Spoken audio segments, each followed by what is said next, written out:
కళ్యాణ్ని హైదరాబాద్ రాకుండా అడ్డుకుంటాం. ఎవరికైనా దమ్ముందా? మీకు దమ్ముందా చెప్పండి, తెలుసుకుందామా? ఆపగలరా?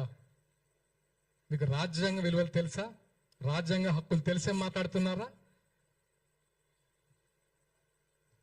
తెలంగాణలో జనసేన పార్టీ చాలా బలంగా ఉండబోతుంది. ఖబర్దార్ గుర్తుపెట్టుకోండి. మేము ఇప్పటి వరకు చాలా ప్లీజింగ్గా కూడా కాదు, అరే మా కళ్యాణ్ గారు నేర్పిన సంస్కృతి అంటే తగ్గాలి, మనం తగ్గుదాం. కానీ మేము ఎదురు తిరగాల్సి వస్తే మాత్రం నిజంగా తట్టుకోలేరు. అది గుర్తుంచుకోండి. రెచ్చగొట్టద్దు బాస్.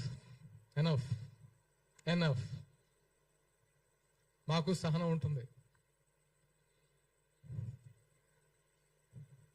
ఇక నుంచి ఇలాంటివి పునరావృతం అవ్వద్దు.